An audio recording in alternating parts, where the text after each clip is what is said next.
In my research, I am fascinated by the field known as neuroethology.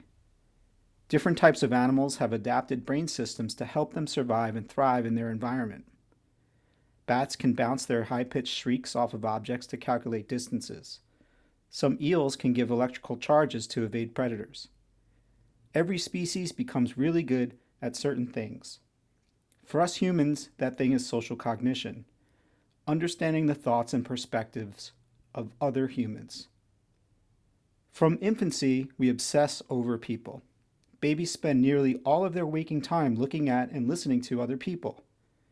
In the first hour of life, babies will spend more time looking at face-like objects than any other type of object. By 4 months, they have developed a special system for processing facial information in their brain, called the fusiform face area, which persists until adulthood. But even before the fusiform face area is fully developed, babies show differences based on race. At 3 months, babies are less likely to notice when a new face is presented when that face is in a race different from their own. So long before babies can understand language or have a concept of self, they understand racial identity. This deficit in distinguishing faces of different races persists into adulthood and carries across all races. So a white adult has a harder time distinguishing black faces than white faces, and vice versa.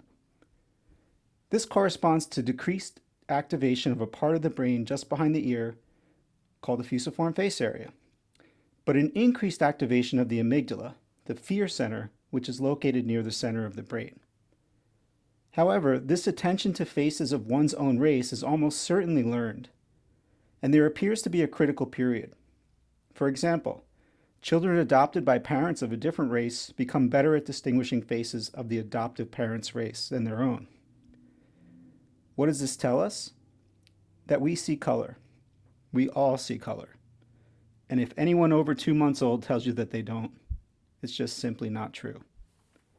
While early studies of white participants showing activation of fear centers in response to looking at black faces garnered a lot of attention, follow-up studies show that it's a lot more complex than that. When other judgments are made, such as whether the person observed is wearing a certain color or is a fan of a certain team, the effect of race goes away. Also, if pictures of vegetables are shown before the faces and people are asked to judge whether the person would like or dislike a vegetable, the amygdala activation goes away in response to race. The more time allowed to make decisions can eliminate these knee-jerk reactions in the brain. This is particularly relevant in the teaching environment where teachers spend months and years together with their students and familiarity grows. Teachers, of course, recognize race and ethnicity in their students. It is the teacher's perception of what the role of race and ethnicity plays on the education of their students that matters the most. A teacher knows their student is a student of color upon their first contact. If this influences the expectation of student performance in a negative way, it creates a barrier for learning. We know that the human brain relies on heuristics, or simple rules for much of our judgment. The human brain is designed to work quickly so that we can make knee-jerk reactions that enhance our survival. There is strong evidence that our memory systems re-encode certain memories when we recall them. This can be problematic in eyewitness testimony, where the types of questions asked of a witness can cause errors when they are asked to recall events in the future. This shows us the plasticity of memory, that we can change things or our opinions of things the more times we think about them. This can work in a positive way or also in a negative way. A negative way in this works might be confirmation bias, which is when we hold on to our beliefs even despite overwhelming evidence to the contrary. Students of color, like all students, step into the classroom with a wide range of abilities. A teacher with an expectation that a student of color will underperform will be reinforced when that student does underperform, despite dozens of examples of students that exceed expectation.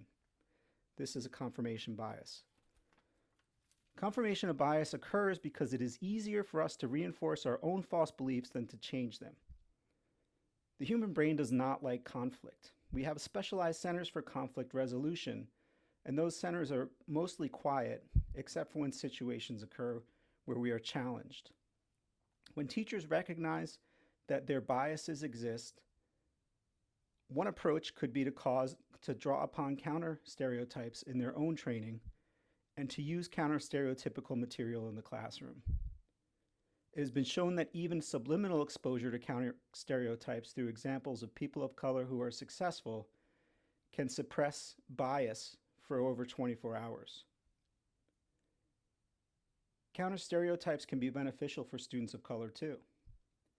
Research from a number of different areas shows that a baseline level activity in the anterior cingulate cortex, an area that is located in the middle and the front of our brain, is required for rational thought and academic achievement. When we are in conflict because we are experiencing emotionally charged thoughts or negative self-perception, students of color, who are often more keenly aware of stereotypes about race and academic performance than their teachers, find themselves in a learning environment of stereotype threat. The stress not to confirm the stereotype can itself undermine academic performance. Anyone who has experienced an earth-shattering breakup as a teenager knows how interpersonal emotion can throw rational thought out the window. We do ridiculous things and think ridiculous things in order to get our loved one back.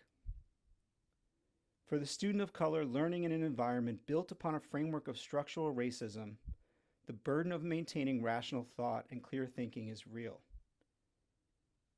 In summary, our brains were developed 1.6 million years ago in a very different social environment than we find ourselves in today. We became very good at recognizing the cognition of others and thinking about others as individuals separate than ourselves. We relied on a system of making rapid decisions based on heuristics and good enough information for survival. Some of that meant recognizing the abilities of others in our environment. Internal conflict and second guessing did not serve us well, and our brain was built around avoiding conflict at all costs, sometimes at our own error in terms of confirmational bias. Today, we find ourselves dealing with inaccurate heuristics based on generations of suppression and enhancement of race as a cultural construct. By reinforcing counter stereotypes and ensuring teacher and student are aware of positive role models, perhaps we can help to eliminate this internal conflict and reduce the bias.